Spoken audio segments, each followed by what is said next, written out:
ನಮಸ್ತೆ ಸ್ನೇಹಿತರೆ, ಇವತ್ತು ನಾವು ಅಂತಿಮ BA ಸಮಾಜಶಾಸ್ತ್ರ ಗ್ರಾಮ ನಗರ ಸಮಾಜಶಾಸ್ತ್ರದ ಅಧ್ಯಯನದ ಕೋರ್ಸ್ 3ರಲ್ಲಿ ನಮ್ಮ ಪರೀಕ್ಷೆ ತಯಾರಿಯನ್ನು ಮಾಡಿಕೊಳ್ಳುವ. ಈಗಾಗಲೇ ಕೆಲವೊಂದು ಮುಖ್ಯವಾಗಿರುವಂತಹ ಪ್ರಶ್ನೆಗಳ ಬಗ್ಗೆ ತಿಳ್ಕೊಂಡಿದ್ದೇವೆ. ಇವತ್ತು ನಾವು ಗ್ರಾಮ ವಿನ್ಯಾಸದ ಬಗ್ಗೆ ತಿಳ್ಕೊಳ್ಳೋಣ. ಗ್ರಾಮ ವಿನ್ಯಾಸದಲ್ಲಿ ಬರುವಂತಹ ಮುಖ್ಯವಾದಂತಹ ಪ್ರಶ್ನೆ ಗ್ರಾಮ ವಿನ್ಯಾಸದ ಬಗೆಗಳು, ಅವುಗಳ ಅನುಕೂಲತೆ ಮತ್ತು ಅನಾನುಕೂಲತೆಗಳು. ಪ್ರಶ್ನೆಗಳು ಹಲವು ಬಾರಿ ಕೇಳಿದ್ದಾರೆ, ಹಲವು ಬಾರಿ ಹಳೆಯ ಪ್ರಶ್ನೆ ಪತ್ರಿಕೆಯಲ್ಲಿ ಬಂದಿರುವಂತಹ ಪ್ರಶ್ನೆ ಗ್ರಾಮ ವಿನ್ಯಾಸ. ಇದರ ಸಂಪೂರ್ಣವಾದ ವಿವರಣೆಯನ್ನು ನಾವು ಇವತ್ತು ತಿಳ್ಕೊಳ್ಳುವ. ಇದನ್ನು ಓದ್ಕೊಳ್ಳೇಬೇಕು. ಹಲವು ಬಾರಿ ಪ್ರಶ್ನೆ ಪತ್ರಿಕೆಯಲ್ಲಿ ಬಂದಿರೋದ್ರಿಂದ ಇದನ್ನು ನೀವು ಸ್ಕಿಪ್ ಮಾಡಬೇಡಿ. ಗ್ರಾಮ ವಿನ್ಯಾಸದ ವ್ಯಾಖ್ಯೆ ಮತ್ತು ಅರ್ಥ, ಅದರ ಜೊತೆಗೆ ಗ್ರಾಮ ವಿನ್ಯಾಸದ ವಿಧಗಳು, ಅನುಕೂಲ ಅನಾನುಕೂಲತೆ ಎಲ್ಲವನ್ನು ತಿಳ್ಕೊಳ್ಳೋಣ. ಒಂದು ಗ್ರಾಮದಲ್ಲಿನ ಮನೆಗಳು ಪರಸ್ಪರ ಹಾಗೂ ಗ್ರಾಮದ ಜಮೀನಿನೊಂದಿಗೆ ಹೊಂದಿದ ಆಂತರಿಕ ಸಂಬಂಧ, ಇದು ಗ್ರಾಮ ವಿನ್ಯಾಸವೆನ್ನುವರು. ಸರಳ ಭಾಷೆಯಲ್ಲಿ ನಾವು ಹೇಳುವುದಾದರೆ ಒಂದು ಗ್ರಾಮದಲ್ಲಿ ಮನೆಗಳನ್ನು ಕಟ್ಟಿದ ರೀತಿ, ಅವುಗಳ ರೂಪ, ಆಕಾರ, ಮನೆಗಳ ಮತ್ತು ಮನೆ ಹೊಲಗಳ ಮಧ್ಯೆ ಇರುವ ಅಂತರ, ಸಾಮೀಪ್ಯಕ್ಕೆ ಗ್ರಾಮ ವಿನ್ಯಾಸ ಅಂತ ಹೇಳುವಂಥದ್ದು. ಗ್ರಾಮ ವಿನ್ಯಾಸ ಅಂತ ಬಂದಾಗ ಒಂದು ಗ್ರಾಮದಲ್ಲಿ ಒಂದು ಮನೆಯ ರೂಪ ಹೇಗಿದೆ ಅಂದರೆ, ಒಂದು ಮನೆ ಮತ್ತು ಹೊಲದ ನಡುವೆ ಯಾವ ರೀತಿ ಅಂತರ ಇದೆ, ಒಂದು ಮನೆಗಳ ನಡುವೆ ಯಾವ ರೀತಿ ಅಂತರ ಇದೆ, ಮನೆ ಮತ್ತು ಹೊಲದ ನಡುವೆ ಯಾವ ರೀತಿ ಅಂತರ ಇದೆ, ಇದೆಲ್ಲ ಕೂಡ ಗ್ರಾಮ ವಿನ್ಯಾಸದ ಒಳಗೆ ಬರುವಂಥದ್ದು. ಮನೆಗಳೆಲ್ಲ ಜೊತೆಯಾಗಿರುವಂಥದ್ದು ಒಂದು ಭಾಗ ಆದರೆ, ಮನೆ ಮತ್ತು ಹೊಲಗಳು ಜೊತೆಯಾಗಿರುವಂಥದ್ದು ಮತ್ತೊಂದು ಭಾಗ, ಮನೆಗಳೆಲ್ಲ ಒಂದು ಬದಿಯಲ್ಲಿದ್ದು ಹೊಲಗಳೆಲ್ಲ ಒಟ್ಟಿಗೆ ಇರುವಂಥದ್ದು ಅದು ಇನ್ನೊಂದು ಭಾಗ. ಈ ರೀತಿಯಾಗಿ ಗ್ರಾಮ ವಿನ್ಯಾಸಗಳು ಇರುವಂಥದ್ದನ್ನು ಕಾಣ್ಬೋದು. ಗ್ರಾಮಗಳ ಪ್ರಕಾರಗಳು, ಗ್ರಾಮಗಳ ಬಗೆಗಳು ಮತ್ತು ಗ್ರಾಮಗಳ ವಿನ್ಯಾಸಗಳು ಅಥವಾ ಗ್ರಾಮದ ಮಾದರಿ ಎಲ್ಲ ಕೂಡ ಒಂದೇ ಅರ್ಥವನ್ನು ಕೊಡುವಂಥದ್ದು. ಈಗ ಯಾವುದೇ ರೀತಿಯ ಪ್ರಶ್ನೆಗಳನ್ನು ಕೂಡ ಅವರು ಕೇಳ್ಬೋದು. ಗ್ರಾಮ ವಿನ್ಯಾಸವನ್ನು ತಿಳಿಸಿ, ಅಥವಾ ಗ್ರಾಮದ ವಿನ್ಯಾಸದ ಪ್ರಕಾರಗಳನ್ನು ತಿಳಿಸಿ, ಅಥವಾ ಗ್ರಾಮದ ಬಗೆಗಳನ್ನು ತಿಳಿಸಿ, ಗ್ರಾಮೀಣ ಸಮುದಾಯದ ವಿನ್ಯಾಸ ಮಾದರಿ ಏನು ಕೇಳಿದ್ರು ಅದೆಲ್ಲ ಕೂಡ ಒಂದೇ ಆಗಿರುವಂಥದ್ದು, ಒಂದೇ ಅರ್ಥವನ್ನು ಕೊಡುವಂಥದ್ದು. ಗ್ರಾಮೀಣ ಸಮಾಜಶಾಸ್ತ್ರದ ವಿದ್ಯಾರ್ಥಿಗಳಿಗೆ ಗ್ರಾಮ ವಿನ್ಯಾಸದ ಅಧ್ಯಯನ ಏಕೆ ಹಾಗೂ ಹೇಗೆ ಮುಖ್ಯ ಎಂಬುದನ್ನು ನಾವು ತಿಳಿಬೇಕಾಗ್ತದೆ. ಗ್ರಾಮ ವಿನ್ಯಾಸವು ಗ್ರಾಮೀಣ ಸಮುದಾಯದ ಸಾಮಾಜಿಕ ಸಂಘಟನೆಯ ಒಂದು ಪ್ರಮುಖ ಅಂಶ. ಅದು ಗ್ರಾಮವಾಸಿಗಳ ನಡುವಣ ಪರಸ್ಪರ ಸಂಬಂಧಗಳ ಮೇಲೆ ತನ್ನ ಪ್ರಭಾವವನ್ನು ಉಂಟು ಮಾಡುವಂಥದ್ದು. ಗ್ರಾಮದಲ್ಲಿನ ಆರ್ಥಿಕ, ರಾಜಕೀಯ, ಸಾಮಾಜಿಕ, ಸಾಂಸ್ಕೃತಿಕ ಆಗುಹೋಗುಗಳನ್ನು ಕೂಡ ನಿರ್ಧರಿಸ್ತದೆ.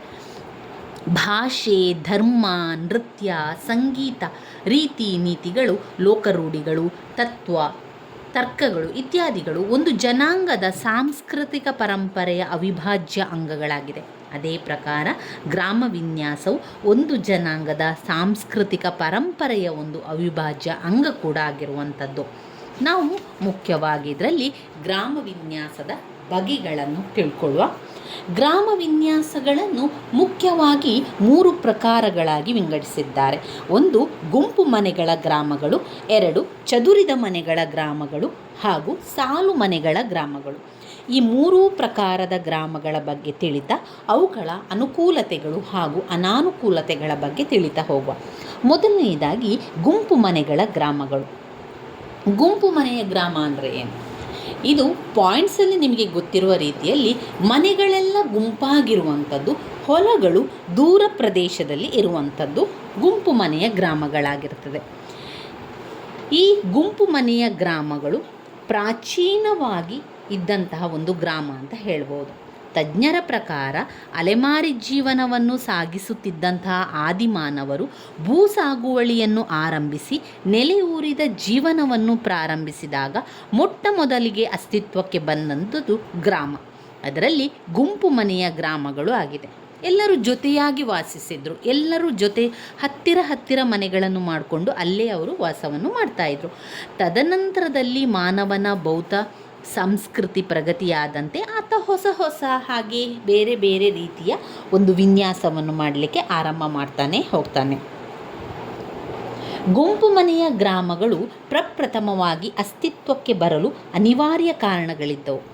ಹಿಂದಿನ ಎಲ್ಲ ಹಂತಗಳಲ್ಲೂ, ಅಂದರೆ ಆಹಾರ ಸಂಗ್ರಹಣೆ ಹಂತ ಇರ್ಬೋದು, ಬೇಟೆಯಾಡುವ ಹಂತ ಇರ್ಬೋದು, ಹುಲ್ಲುಗಾವಲು ಹಂತ, ಬೂದಿ ಸಾಗುವಳ ಹಂತದಲ್ಲಿ ಅಲೆಮಾರಿಗಳಾದಂತಹ ಆದಿಮಾನವರು ತಮ್ಮ ಎಲ್ಲ ಕೆಲಸ ಕಾರ್ಯಗಳನ್ನು ಒಟ್ಟಾಗಿ ಸಾಮೂಹಿಕವಾಗಿ ಕೈಗೊಳ್ಳುವುದು ಅನಿವಾರ್ಯವಾದಂತೆ ಭೂ ಸಾಗುವಳಿಯನ್ನು ಕೂಡ ಒಟ್ಟಾಗಿ ಸಾಮೂಹಿಕವಾಗಿ ಮಾಡದೆ ಬೇರೆ ಬೇರೆ ಯಾವುದೇ ಮಾರ್ಗ ಇವರಿಗೆ ಇರಲಿಲ್ಲ. ಹೀಗಾಗಿ ಅವರೇನು ಮಾಡಿದರು, ಸಾಗುವಳಿ ಮಾಡುವಂತಹ ಜಮೀನು ಅವರು ಎಲ್ಲರೂ ಜೊತೆಯಾಗಿ ಸೇರಿ ಸಾಗುವಳಿಯನ್ನು ಮಾಡ್ತಾಯಿದ್ರು. ಒಂದು ನಿರ್ದಿಷ್ಟ ಪ್ರದೇಶದಲ್ಲಿ ತಮ್ಮ ಮನೆಗಳನ್ನೆಲ್ಲ ಕಟ್ಟಿಕೊಂಡು ಸಾಮೂಹಿಕವಾಗಿ ವಾಸ ಮಾಡಲಿಕ್ಕೆ ಅವರು ವಾಸ ಮಾಡ್ತಾ ಇದ್ರಲ್ಲಿ. ಇದು ಗುಂಪು ಮನೆಯ ಗ್ರಾಮಗಳು ಅಸ್ತಿತ್ವಕ್ಕೆ ಬಂದಂತಹ ರೀತಿಯಾಯಿತು. ಅಲೆಮಾರಿಗಳಾಗಿ ಜೀವನ ನಡೆಸುತ್ತಿದ್ದಂತಹ ಆದಿಮಾನವರು ರಕ್ತ ಸಂಬಂಧಗಳಿಂದ ಬಂಧಿಸಲ್ಪಟ್ಟಂತಹ ಕುಲಗೋತ್ರಗಳಿಂದಾಗಿರುವ ಗುಂಪು ಮನೆಯ ಗ್ರಾಮಗಳು ಅಸ್ತಿತ್ವಕ್ಕೆ ಬರಲು ಕಾರಣ ಆಯಿತು. ಆಗಿನ ಒಂದು ಕಾಲದಲ್ಲಿ ರಕ್ತ ಸಂಬಂಧಗಳು ಪ್ರಮುಖ ಪಾತ್ರ ವಹಿಸಿದವು. ಅವು ಯಾವುದು ಅಂತ ಹೇಳಿದರೆ, ಅತಿ ಪುರಾತನವಾದ ಆ ಕಾಲದಲ್ಲಿ ಎರಡೇ ಎರಡು ಸಂಬಂಧಗಳು ಗುರುತಿಸಲ್ಪಟ್ಟವು. ಒಂದು ರಕ್ತ ಸಂಬಂಧಿಗಳು ಮತ್ತು ವೈರಿಗಳು. ಸಂಬಂಧಿಯನ್ನು ರಕ್ಷಿಸು, ವೈರಿಯನ್ನು ವಧಿಸು ಎಂಬುದು ಆಗಿನ ಕಾಲದ ಒಂದು ಧ್ಯೇಯ ವಾಕ್ಯವಾಗಿತ್ತು. ಆದ್ದರಿಂದ ಆಗಿನ ಕಾಲದಲ್ಲೆಲ್ಲ ಏನು ಮಾಡ್ತಾಯಿದ್ರು ಅಂದರೆ, ರಕ್ತವೇ ಎಲ್ಲ ಸಮೂಹಗಳ ತಳಹದಿಯಾಗಿತ್ತು.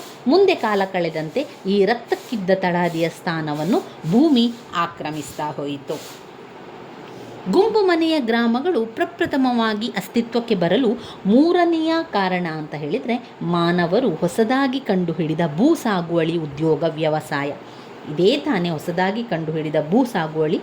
ಇಲ್ಲಿ ವ್ಯವಸಾಯವನ್ನು ಮಾಡಲಿಕ್ಕೆ ಆರಂಭ ಮಾಡಿದರು. ಭೂಮಿಯನ್ನು ಉತ್ತುವುದು, ಹದ ಮಾಡುವುದು, ಬೀಜಗಳನ್ನು ಬಿತ್ತುವುದು, ಬೆಳೆಗಳನ್ನು ಕಾಯುವ, ಪೈರನ್ನು ಕಾಯ್ದು ರಾಶಿ ಮಾಡಿ ಸಂಗ್ರಹಿಸುವ ಕಾರ್ಯಗಳಿಗೆ ಅತೀ ಅವಶ್ಯವಾದ ಸೂಕ್ತ ಉಪಕರಣಗಳಿರಲಿಲ್ಲ. ಹೀಗಾಗಿ ಅವರೇನು ಮಾಡಿದರು, ಒಂದು ಸ್ಥಳದಲ್ಲಿ ನೆಲೆಯೂರಿ ನಿಂತು ಎಲ್ಲರಿಗೂ ಕೈಗೂಡಿ ಸಾಮೂಹಿಕವಾಗಿ ಕಾರ್ಯವನ್ನು ನಿರ್ವಹಿಸಿದರು. ಆದರೆ ಮಾತ್ರ ಸಾಗುವಳಿಯನ್ನು ಮಾಡಬಹುದಿತ್ತು ಅಂತ ಅವರು ತಿಳ್ಕೊಂಡಿದ್ರು. ಅವರು ಎಲ್ಲರೂ ಸೇರಿ ಗುಂಪಾಗಿ ಒಂದೇ ಸ್ಥಳದಲ್ಲಿ ವಾಸ ಮಾಡತೊಡಗಿದರು.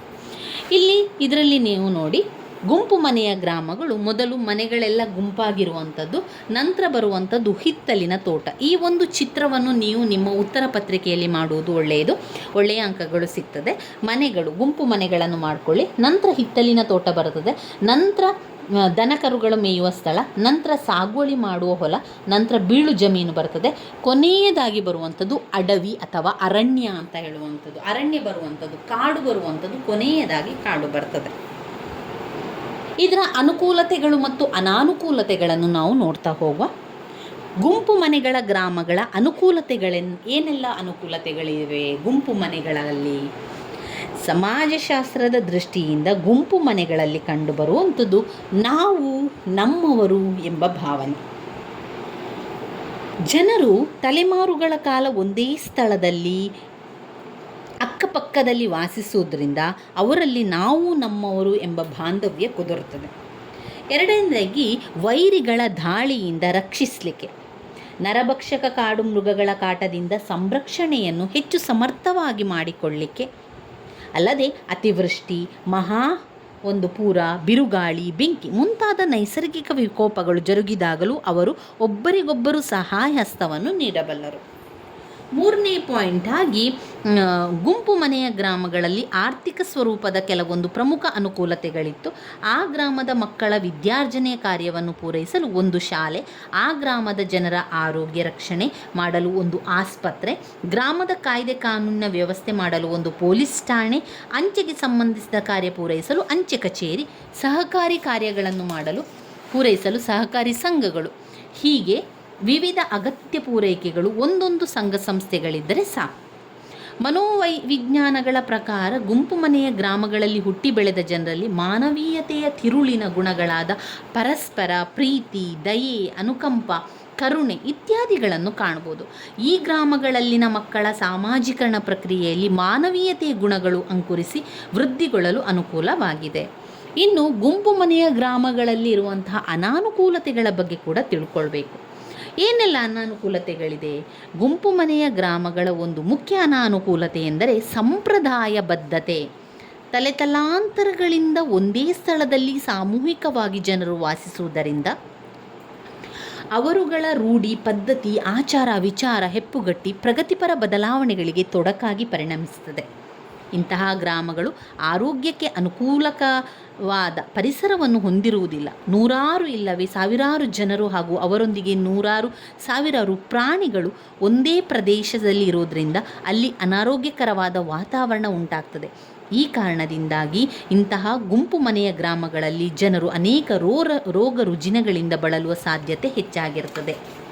ಗುಂಪು ಮನೆಯ ಗ್ರಾಮಗಳು ಆರ್ಥಿಕ ದೃಷ್ಟಿಯಿಂದ ಅನುಕೂಲತೆ ಹೊಂದಿದ್ರೂ ಕೂಡ ಕೆಲವೊಂದು ಸಂದರ್ಭಗಳಲ್ಲಿ ಅನಾನುಕೂಲತೆಗಳನ್ನು ಹೊಂದಿರ್ತದೆ.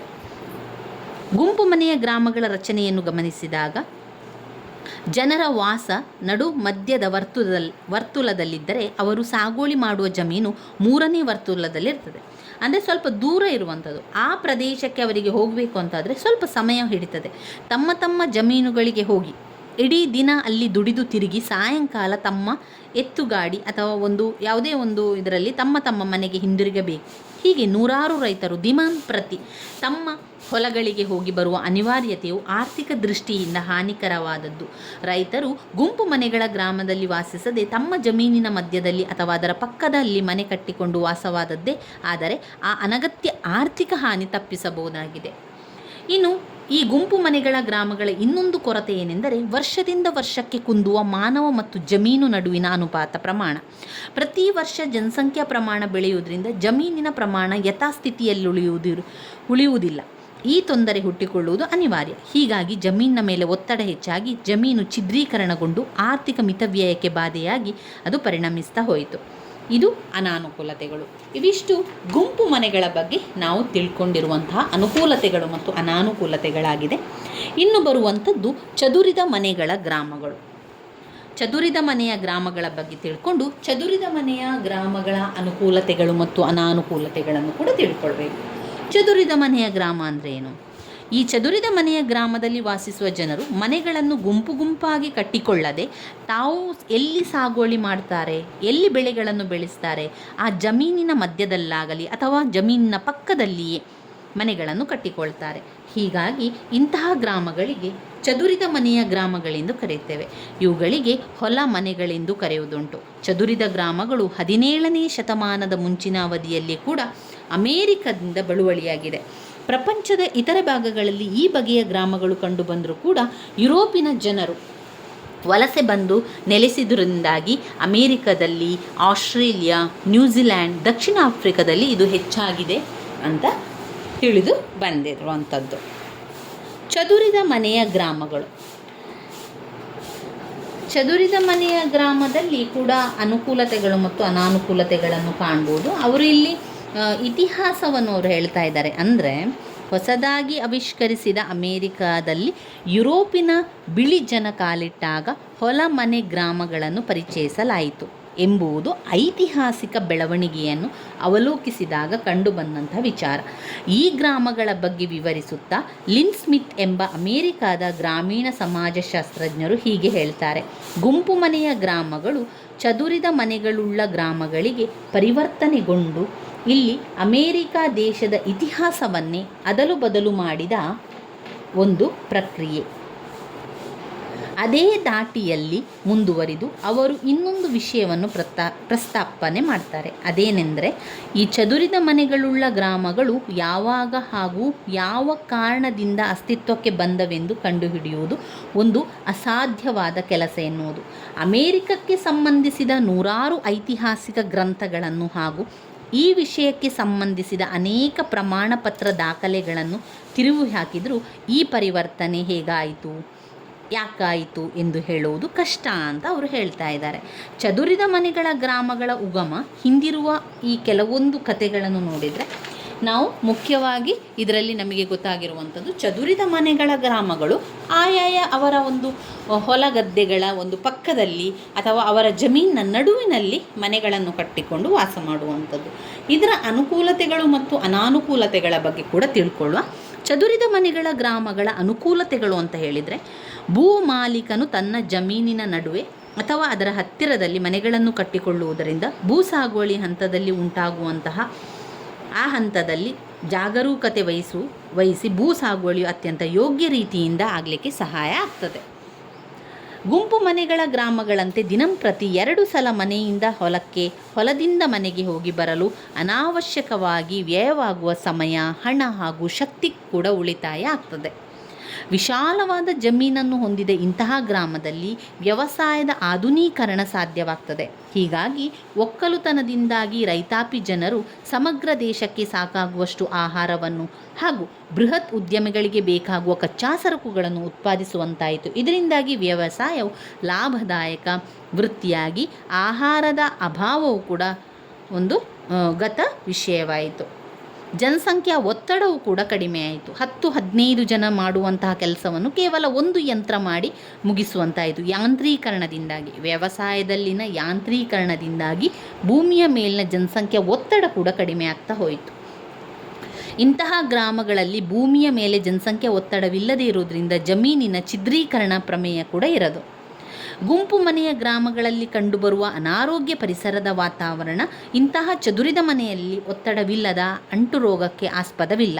ಅತಿ ಹಿತಕರವಾದ ಆರೋಗ್ಯಕರ ವಾತಾವರಣದಲ್ಲಿ ಅವರು ಜೀವಿಸುತ್ತಾರೆ. ಚದುರಿದ ಮನೆಗಳುಳ್ಳ ಗ್ರಾಮಗಳಲ್ಲಿ ಹುಟ್ಟಿ ಬೆಳೆದ ಮಾನವರು ಧೈರ್ಯಶಾಲಿಗಳು, ಸಾಹಸಿಗಳು, ಮುನ್ನುಗ್ಗುವ ಪ್ರವೃತ್ತಿಯುಳ್ಳವರು ಆಗಿರ್ತಾರೆ. ಈ ಗ್ರಾಮವಾಸಿಗಳು ಸಾವಿರಾರು ಎಕರೆ ಜಮೀನಿನ ಮಧ್ಯೆ ಇರುವ ಏಕಮೇವ ಕುಟುಂಬದಲ್ಲಿ ಹುಟ್ಟಿ ಬೆಳೆದು ಇನ್ನುಳಿದವರ ಸಹಾಯವಿಲ್ಲದೆ ಒಬ್ಬಂಟಿಯಾಗಿ ಎಲ್ಲ ಸವಾಲುಗಳನ್ನು ಎದುರಿಸುವಂತಹ ಕೆಚ್ಚನ್ನು ಮೈಗೂಡಿಸಿಕೊಂಡಿರ್ತಾರೆ. ಚದುರಿದ ಮನೆಗಳ ಗ್ರಾಮಗಳಲ್ಲಿ ಹುಟ್ಟಿ ಬೆಳೆದ ಜನರು ಕಂದಾಚಾರಿಗಳಾಗಿರದೆ ಸದಾಕಾಲ ಹೊಸ ಹೊಸ ವಿಚಾರವಾದ ಉಪಾಯಗಳ ಅನ್ವೇಷಣೆಯಲ್ಲಿ ಇರುತ್ತಾರೆ. ಇನ್ನು ಚದುರಿದ ಮನೆಗಳ ಗ್ರಾಮಗಳ ಅನಾನುಕೂಲತೆಗಳ ಬಗ್ಗೆ ತಿಳ್ಕೊಳ್ಳೋಣ.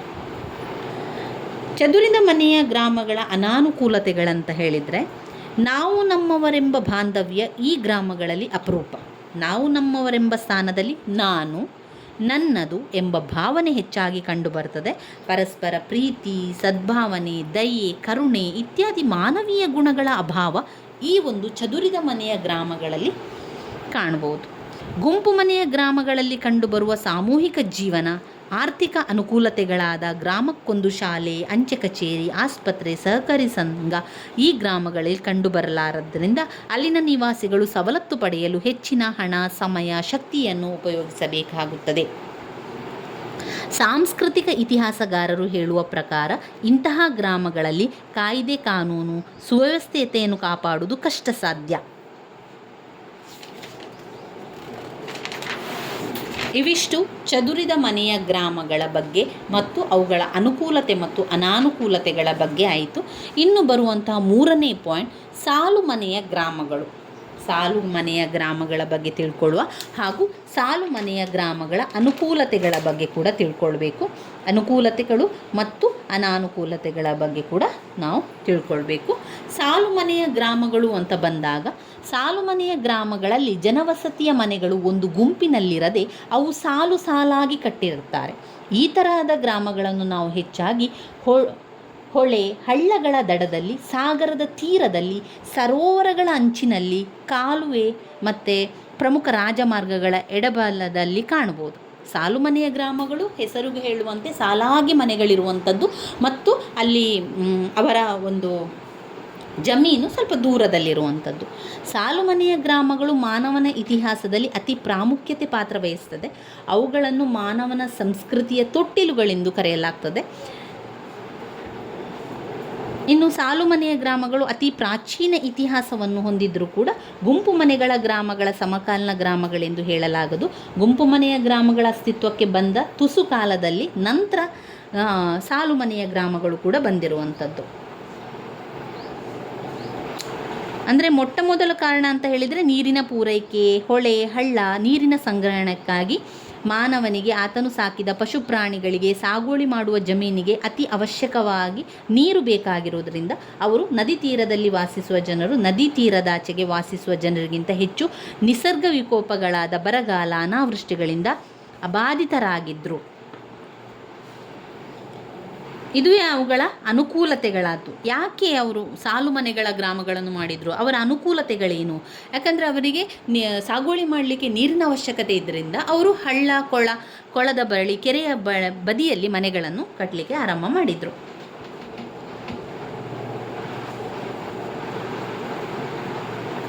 ನದಿಯ ಹತ್ತಿರ ಕೆರೆಯ ಪಕ್ಕದಲ್ಲಿ ಫಲವತ್ತಾದ ಭೂಮಿಯನ್ನು ಮಾಡಿ ಅಲ್ಲಿ ಸಾಗುವಳಿಯನ್ನು ಮಾಡ್ತಾಯಿದ್ರು. ನದಿ ತೀರದ ಫಲವತ್ತಾದ ಭೂಮಿಯು ವ್ಯವಸಾಯಕ್ಕೆ ಪ್ರಗತಿ ಹೊಂದಲು ಸೂಕ್ತ ಅಂತ ಹೇಳಿ ಅವರು ಅಲ್ಲಿ ಮಾಡಲಿಕ್ಕೆ ಆರಂಭ ಮಾಡಿದರು.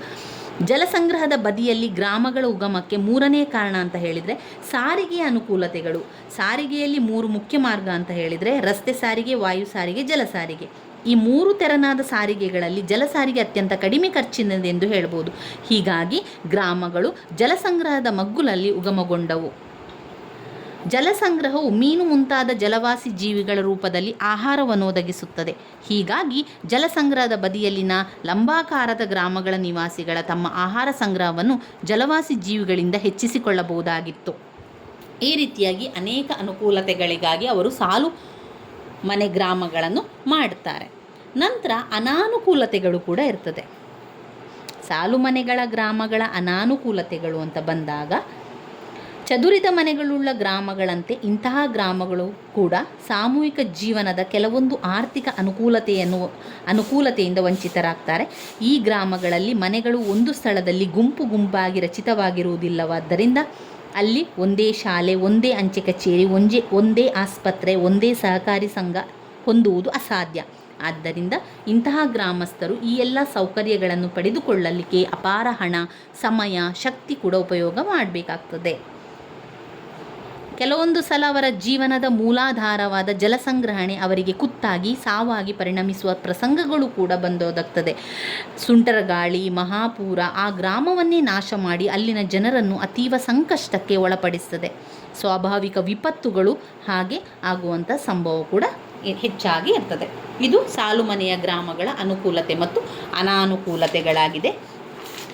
ಇವಿಷ್ಟು ನಮ್ಮ ಗ್ರಾಮ ವಿನ್ಯಾಸದ ಬಗೆಗಳು ಮತ್ತು ಗ್ರಾಮ ವಿನ್ಯಾಸದ ಬಗೆಗಳ ಅನುಕೂಲತೆಗಳು ಮತ್ತು ಅನಾನುಕೂಲತೆಗಳಾಗಿದೆ.